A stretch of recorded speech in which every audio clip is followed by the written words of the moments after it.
Okay, then good afternoon to all. Today we will start with our new topic, that is thermal energy reservoir. Before that, we will discuss about the last topic, that was second law of thermodynamics. Okay, what is second law? Second law gives us the direction of the energy conversion. Okay, which was not given by the first law of thermodynamics, and that is given by the concept of entropy. Now, what is entropy? Entropy was, that is measurement of degree of randomness. Okay. Now coming on to the next topic, that is thermal energy reservoir. We are having two kind of thermal energy reservoirs. First one is source. First one is our source, and second is sink. Now what is source? A source is a thermal energy reservoir which supplies heat without any change in its temperature. Okay, whereas sink is the thermal energy reservoir which absorbs heat without any change in its temperature. Okay. Now about the example of source, we can take as sun. Okay, sun is providing heat to us, but there is no change in temperature of sun. And sink, we can take example of our atmosphere, that is surrounding. Okay, we are releasing heat to the surrounding, but there is no change in the temperature of surroundings. Okay, now in our next slide, we will see this example, that is we are having an heat engine E. This is my heat engine E. Okay, and this is my source, this is my sink. My source is at temperature TH and sink is at temperature TL. Source will always be at higher temperature, whereas sink will always be at lower temperature. Okay, now this heat engine, this is absorbing QH amount of heat from the source. As you can see, this is absorbing QH amount of heat from the source, and this is doing some amount of work. Okay, this is doing some amount of work and releasing QL amount of heat to the sink. Okay, now this is a source which is providing heat energy without change in its temperature, whereas sink heat energy is being absorbed without any change in its temperature. Okay, now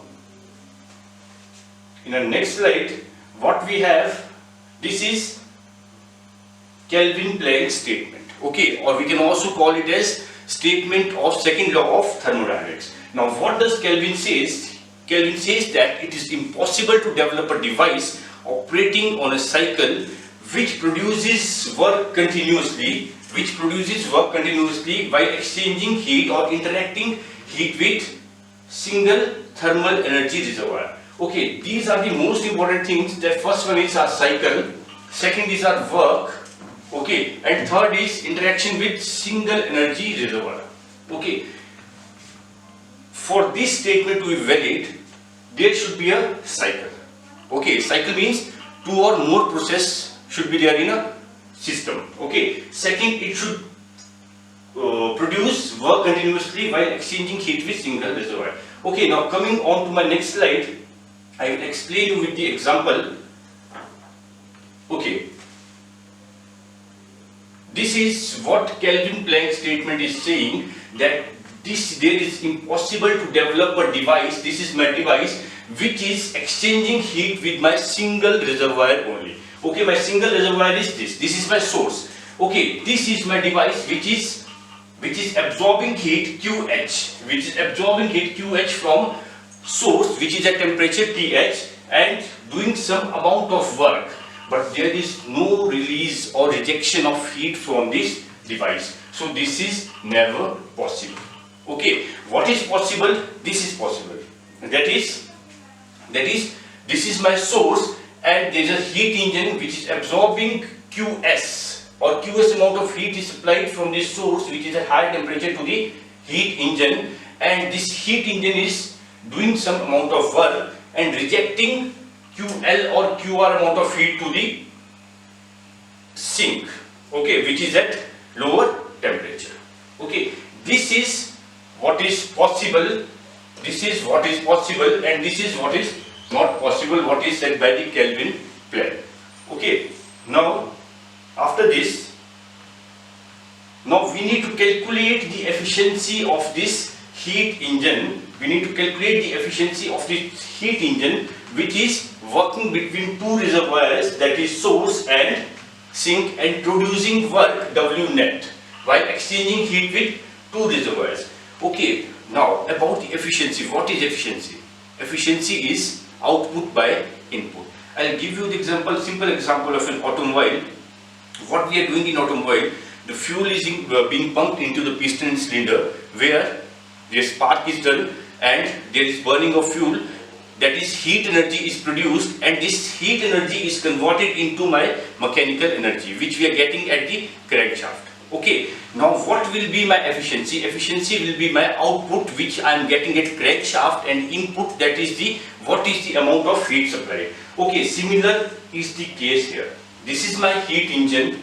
This is heat supplied to the heat engine, and this is heat rejected by the heat engine to the sink. Okay, now efficiency is my output by input. This is my output, this is my input. Now what is my output here? My output here is work net, the work which we are getting. And what is my input? My input is the amount of heat supplied. Okay, the amount of heat supplied. Okay, what is Q net here? What is Q net here? We will calculate this work net, or we can say that my heat engine is absorbing Qs amount of heat and rejecting Ql amount of heat, plus some amount of work is also being done. Okay, now this W net, or I can say that QH is equal to W net plus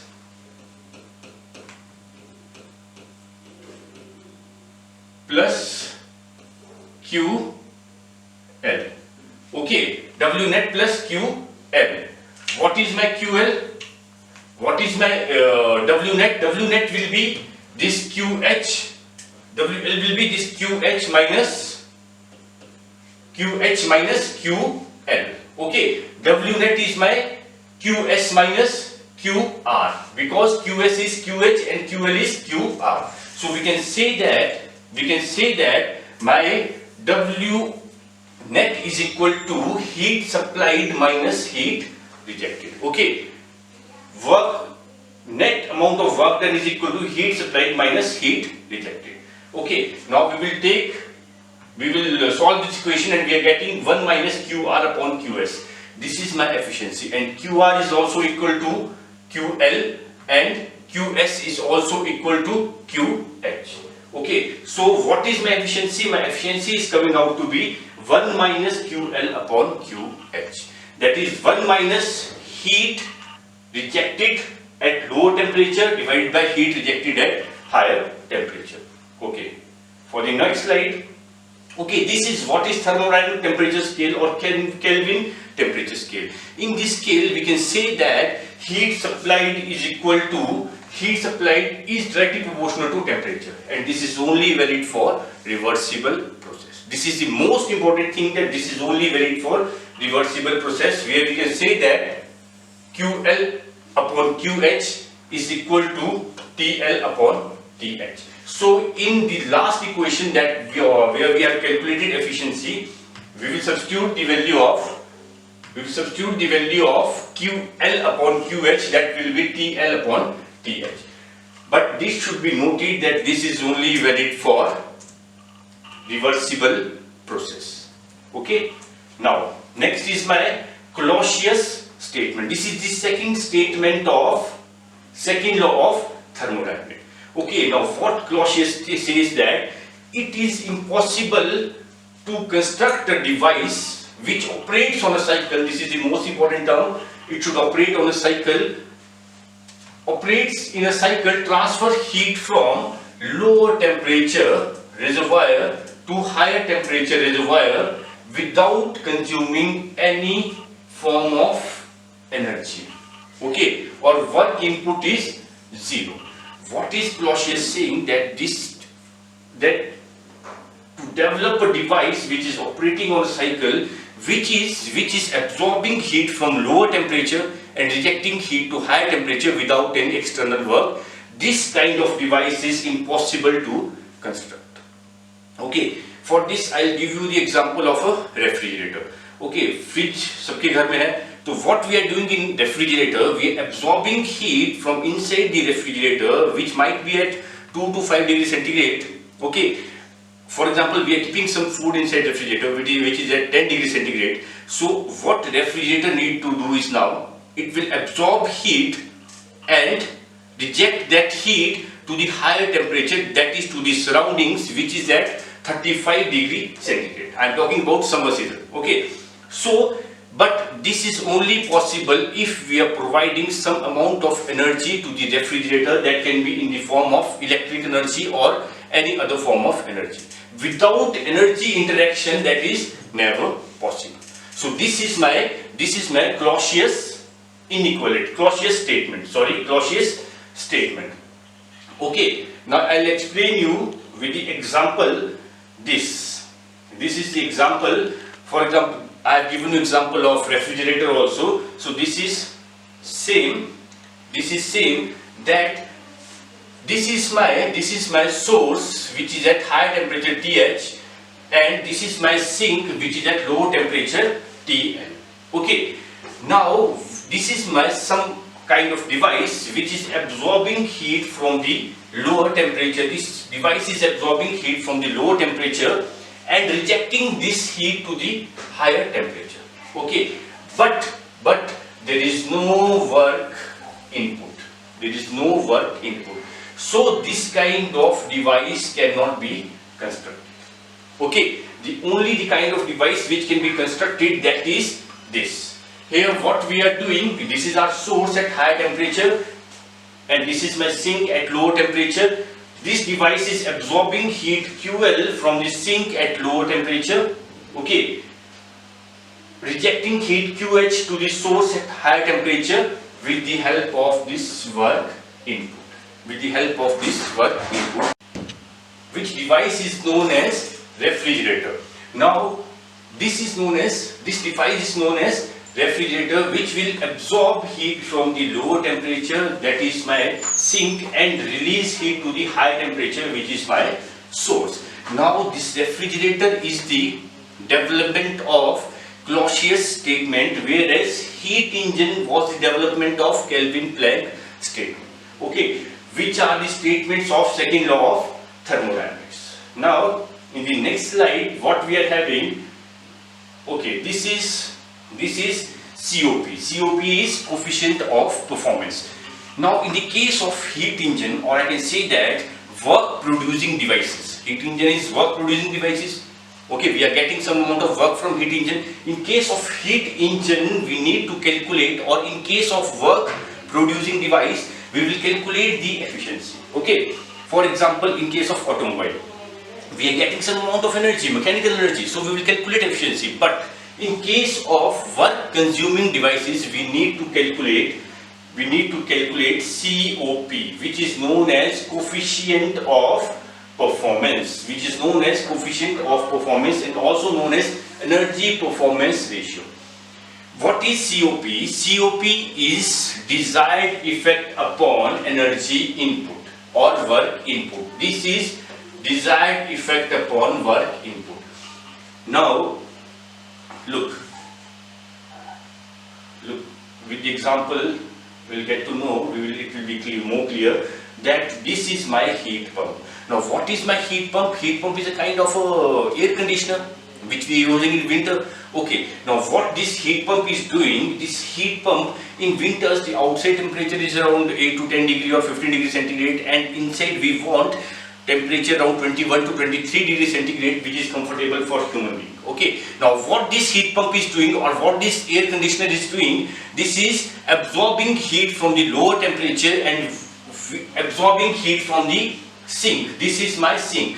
This sink can be atmosphere. Okay, this is absorbing heat from the atmosphere, and this is absorbing heat from the atmosphere and releasing this heat to the room where we want the comfort temperature. Okay, but this is only possible if we are doing some amount of work on it. Now for this, the most important thing is this desired effect. Now what is my desired effect in case of heat pump? My desired effect in case of heat pump is to maintain the temperature of this room. Okay, to maintain the temperature of this room where I am standing. Okay, and how this can be maintained? this can be maintained by supplying this amount of heat energy. Okay, and this is done by heat pump. Okay, so we will calculate the COP, and for calculation of COP the desired effect will be QH, which is heat supplied to the room where we need to maintain the temperature. Now desired effect, what we are desiring is to maintain this room at higher temperature than surroundings with T, which is TH. For that we need to supply this QH amount of heat. Now what is my work input? This what we are supplying, this is my work input. Okay, we can say that work input is being consumed by this heat pump, and this lower amount of heat is also consumed by this heat pump. We can say QL plus work input. QL, this is being consumed by heat pump, plus work input, this is also being consumed by heat pump. This is equal to QH. This is equal to QH, that is heat which is being supplied to the room, or heat QH is higher amount of heat which is supplied to the room. Okay, from here we can get work input is equal to QH minus QL. Work input is equal to QH minus QL. Now COP is my desired effect upon work input. Desired effect is QH and work input is QH minus QL. This is my QH minus QL. So this is my COP. That is coefficient of performance. Okay, and this is only valid for, this formula is only valid when we are talking about reversible refrigerator or reversible heat pump. Sorry, about reversible, not reversible refrigerator, for reversible heat pump. We can change this QH amount of heat by TH and QL by TL. Okay, but only possible when we are talking about the reversible heat engine. So understood? This was my COP, that is coefficient of performance. Okay. For the next slide, what we are having, okay, that was COP of refrigerator. What was the desired effect for refrigerator? To maintain the higher temperature. Okay, this is vice versa for refrigerator. For refrigerator, we need to maintain the lower temperature. Okay, so the only difference between COP of heat pump and COP of refrigerator is this desired effect. Now desired effect is to maintain the lower temperature. This is my desired effect, to maintain the lower temperature which is inside the refrigerator cabin. Okay, so this is COP of refrigerator, that will be QL upon work input is same as that was in case of my heat pump, that is same. So this is TL upon TH minus TL.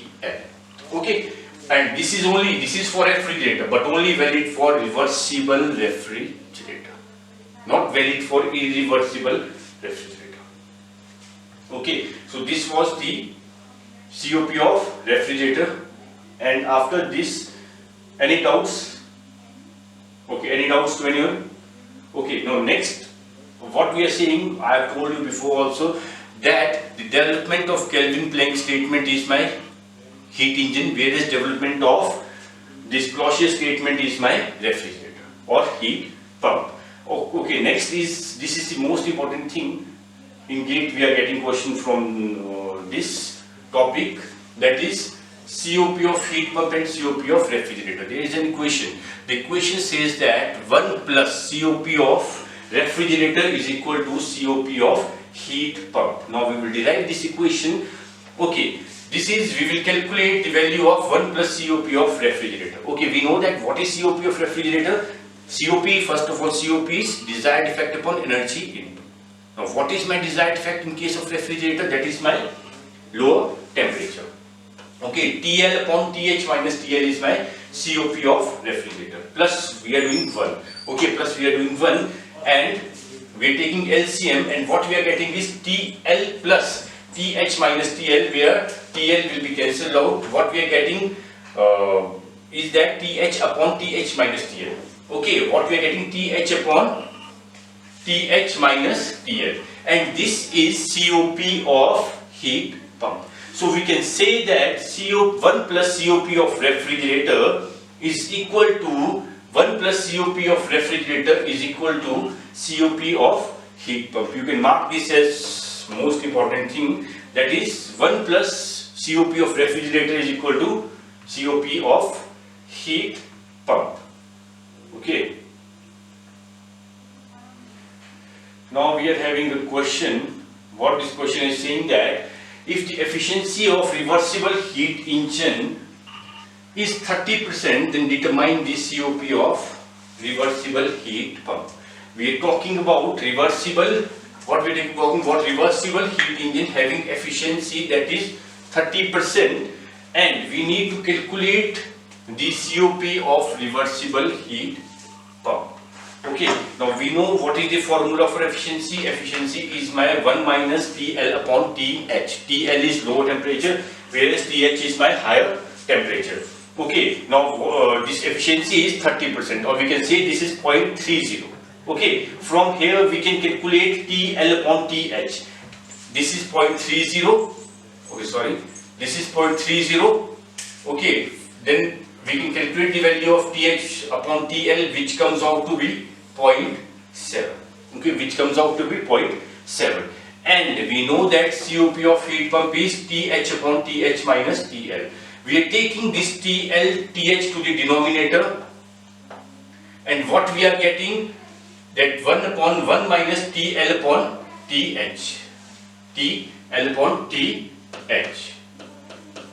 Okay, now this TL upon TH, we will substitute the value that is 0.7. Okay, we will substitute the value that is 0.7. Then the COP which we are getting is 3.33. So this is the COP of heat pump when the efficiency of heat engine is 0.3. So our D option is a correct option. Okay. So we will move on to the next slide, or this.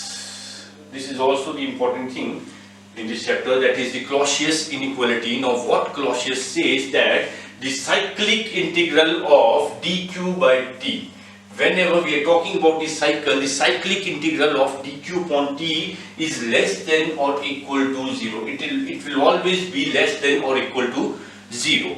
Okay, now what is dq? dq is change in heat, and what is t? T is my temperature. Okay, for different process, we are talking about cycle.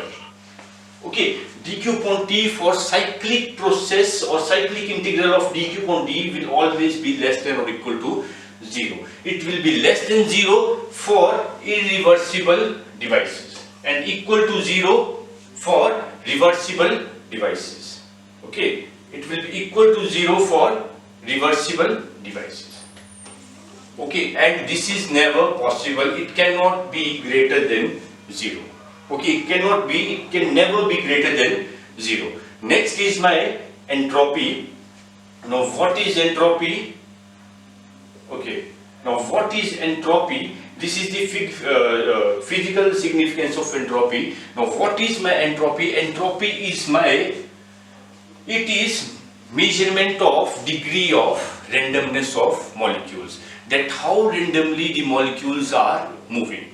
Okay, how randomly the molecules are moving. I'll give you the example of entropy. For example, if we are heating up the water inside the frying pan, so after some time we can see that there is movement of molecules.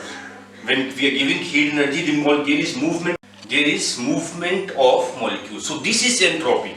Whenever we are supplying heat energy to the water, the molecules start moving more, or there is randomness in molecule or disorder in molecule.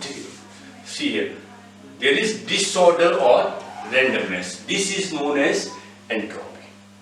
Okay, this is through which we can say that our second law is directional law, because the entropy only tells us about that the heat is transferring from higher temperature to lower temperature. This is giving us the direction through and this concept we are getting from the second law of thermodynamics. Okay, next is entropy change in a system. Next is entropy change in a system. Okay, the entropy change of system is summation of entropy change of this is important thing, internal irreversibility and external interaction. Okay, what is entropy change? Internal irreversibility plus external interaction. Now, what is my internal irreversibility? That can be any kind of chemical reaction through which there is generation of heat energy inside the system. And what is my external interaction? That is heat transfer between system and surroundings. Okay, that is heat transfer between system and surrounding. So we can say that this ds is equal to, we can say that this ds is equal to ds generation, that is the energy which is being generated inside the system, and dq by t. This is the external interaction. My external interaction is the heat transfer between the system and my surroundings. For example, this room is my system and other than room is my surrounding. So delta S generation will be, for example, if number of people are coming inside the room, there will be increase in temperature of this system. Okay, that is my delta S generation.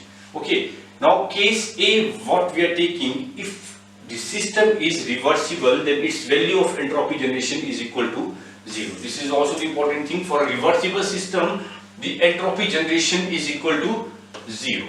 Then the entropy change of system is given by, okay, this term will be 0. So we are left with ds is equal to dq by t. We are only left with ds is equal to dq by t. But this is only valid for reversible engine or reversible system.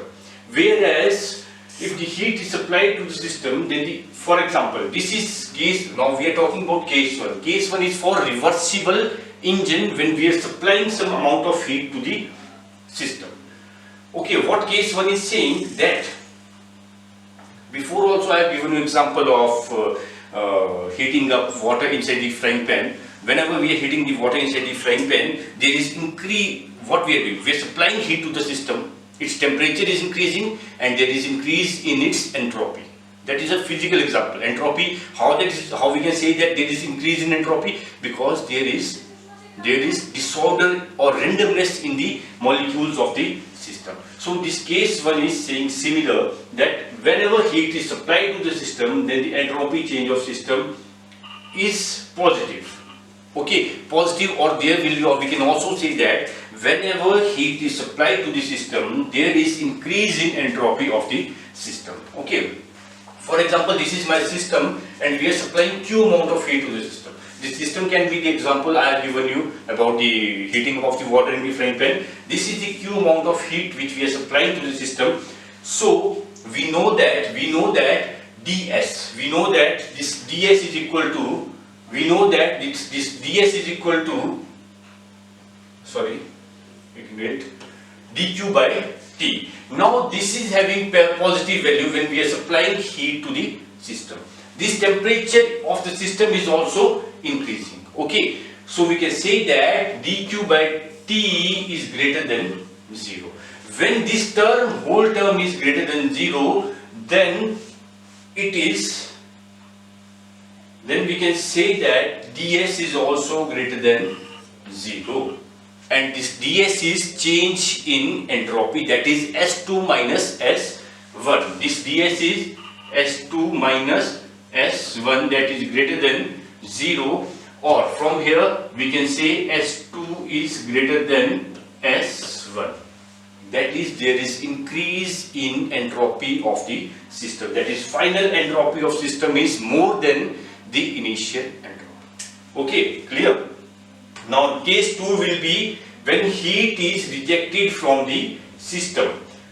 Okay, now when heat is rejected from the system, there is decrease in temperature of the system, there is decrease in heat energy of the system. So whenever there is decrease in temperature and heat energy of the system, this dq upon t, sorry, this dq upon t will be less than 0. So ds will also be less than 0. We can say that S2 minus S1 is less than 0, or S2 is less than S1. S2 is less than S1. That means final entropy is less than initial entropy. Okay, final entropy which we are getting is less than initial entropy, and this will take place whenever we are rejecting heat from the system. Whenever we are rejecting heat from the system. And now case 3 is that, this is the most important case, whenever our system is insulated. This term is most important term that is insulated. When system is insulated, there is no heat transfer. Or we can say that this is the adiabatic process which is being carried out in the system. There is no heat transfer. dq is 0. When dq is 0, then ds will be also be equal to 0, because ds is equal to dq by t. Now ds is 0, ds is S2 minus S1, that is equal to 0. So we can say that S2 is equal to S1. We can say that S2 is equal to S1. That is, final entropy is equal to initial entropy. Okay, and this is valid for reversible process. So we can say that for a reversible adiabatic process, entropy is constant. Or listen and note it down, that for reversible adiabatic process is always an isoentropic process. Isoentropic process means entropy is constant. Isoentropic process means entropy is constant. See, if the system is reversible and adiabatic, then it has to be isoentropic. It has to be isoentropic. But its vice versa is not true. Vice versa means that if a system is isoentropic, doesn't mean that it should be adiabatic or reversible process. It can be irreversible process also. Okay. So from here we can say that entropy change of a system can be positive, it can be negative, and it can be zero. Positive whenever heat is supplied, negative whenever heat is rejected, and it will be zero. And it will be zero when when the process is adiabatic process, or it is the system is an insulated system. Okay. Now next, case B. This is for irreversible process. If the system is irreversible, the entropy change will be given by ds will be similar in the case of reversible process we were having, that is internal irreversibilities plus external interaction. In case of reversible process, internal irreversibilities were 0, whereas here we are having internal irreversibilities also. That is, they can be heat generation inside the system itself. Okay, so this is delta S generation. Okay, and external irreversibilities are dq by t. dq by t is change in heat on temperature. Okay. For case 1, if the system is adiabatic, okay, if the system is adiabatic, then dq will be equal to, this is for, note it down, this is for irreversible process, but the system is adiabatic or system is insulated. Insulated means dq will be equal to 0, then ds will be equal to delta S generation. Okay, that is, change in entropy will be equal to the amount of energy generated inside the system. Now case 2, the increase in internal irreversibility, this is the important case, the increase in internal irreversibility is compensated by decrease in external interaction. This is my internal irreversibility and this is my external interaction. So there is increase in this internal irreversibility and decrease in this external interaction. They will cancel out each other and ds will equal to b, and ds will be equal to 0. That means S2 is equal to S1. S2 is equal to S1. That means this process is isoentropic, but this is not adiabatic, reversible process. That means a process which is irreversible, it can also be isoentropic. But reversible adiabatic process will always be isoentropic. Okay, but isoentropic process can be irreversible and it can be reversible also. These are the two cases. Now we will move forward to entropy principle. Now what does this principle says? That the entropy change of universe is always greater than or equal to 0. Now what they are saying, that the change in entropy for universe will always be greater than or equal to 0. Now my universe constitutes of system plus surroundings. For example, this room is my system and other than this room is my surrounding. So we can say that the entropy change of system plus surrounding will always be greater than or equal to 0. Okay, for reversible process it is equal to 0, and for irreversible process it will be greater than, for reversible process it is equal to 0, for irreversible it is greater than 0, and this is never possible.